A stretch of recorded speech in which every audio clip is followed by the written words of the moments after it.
छायावादी काव्य की जो विशेषता है उनमें सर्वप्रथम विशेषता आती है सौंदर्य चेतना के नए आयाम। रीतिकाल और द्विवेदी युग में सौंदर्य के प्रति एक स्थूल दृष्टिकोण था। सौंदर्य नक्सिक, नायक नायिका भेद आदि की मासलता में अपना बाह्य रूप ही प्रकट कर पाता था। रीतिकाल के घनानंद आदि प्रेम के उन्मुक्त कवियों ने थोड़ा बहुत आंतरिक सौंदर्य का भी साक्षात्कार कराया था। द्विवेदी युग की नैतिक मर्यादित दृष्टि ने सौंदर्य चित्रण में अश्लीलता के दर्शन किए और उधर से आंख ही मूंद ली।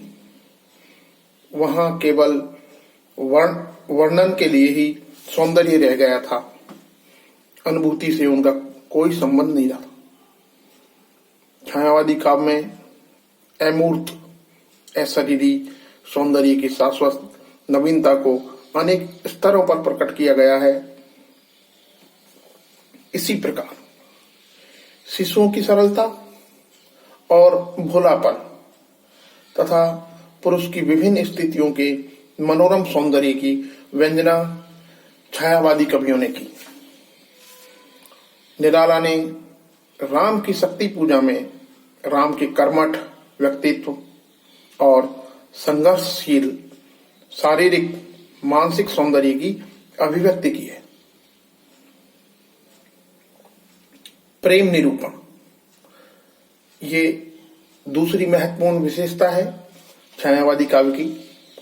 छायावादी कवियों ने प्रेम तत्व का उदात्तीकरण किया है। प्रेम तत्व में स्त्री पुरुष की वासना का पंख नहीं है, अपितु एक सूक्ष्म गंध है। उनका प्रेम प्रकृति, नारी, मानव, शिशु तथा अज्ञात प्रिय की ओर प्रवाहित है। यथा प्रकृति प्रेम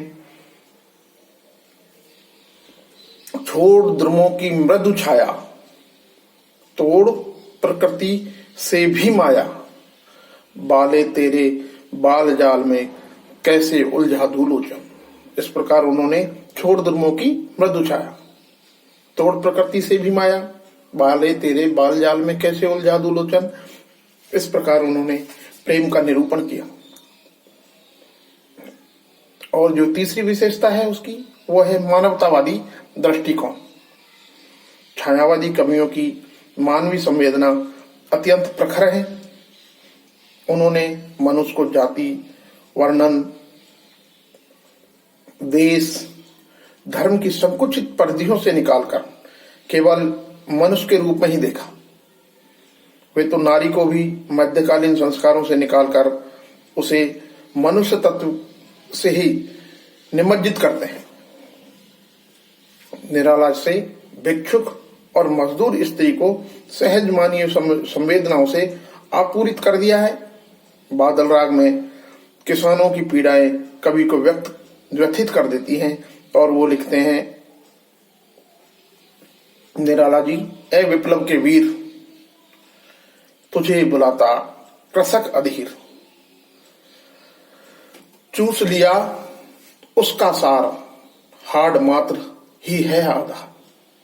कवि को सहज मानव भावनाओं में स्वर्ग के दर्शन होते हैं। मनुज प्रेम से जहां रह सके मानव ईश्वर, और कौन सा स्वर्ग चाहिए मुझे धरा पर। मनुज प्रेम से जहां रह सके मानव ईश्वर, और कौन सा स्वर्ग चाहिए मुझे धरा पर। इस प्रकार उन्होंने मानवतावादी दृष्टिकोण को अपने काव्य में उद्घाटित किया। व्यक्तिकता, द्विवेदी युग की वस्तुनिष्ठा की प्रतिक्रिया में छायावादी कवि भावपूर्ण और आत्मगत हो गए थे। द्विवेदी युग में कवि बाहरी सामाजिक प्रतिबद्धता के कारण लिखता था, छायावादी कवि अंतर्मुखी हो गया। वह अपनी आंतरिक प्रेरणा से कविता लिखने लगा। इसी व्यक्तिकता के कारण प्रसाद में आनंदवाद, निराला में अद्वैतवाद और पंत में आत्मरति तथा महादेवी में परोक्ष प्रियतम के प्रति प्रेम का आंतरिक स्रोत बहने लगा। अज्ञेय की मानता है कि छायावादी युग तो स्वतंत्र व्यक्तित्व की खोज में उड़ान का युग है। भारतीय संस्कृति में कृतिकार को एक व्यक्ति के रूप में आत्म साक्षात्कार का अवसर मिला।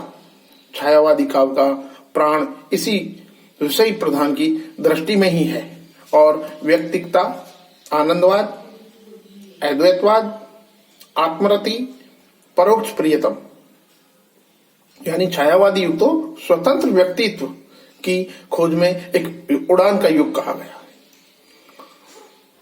पांचवी जो उनकी विशेषता है वह है युग परिवेश का चित्रण। छायावादी काव्य में प्राचीन मूल्यों, थोती नैतिकता, सड़ी गली मान्यता, सामंती संस्कृति का घोर विरोध किया गया है और विश्व मानव तथा लोक कल्याण का मंगलाचरण किया गया है। आचार्य हजारी प्रसाद द्विवेदी कहते हैं, माननीय आचारों, क्रियाओं, चेष्टाओं और विश्वासों के बदलते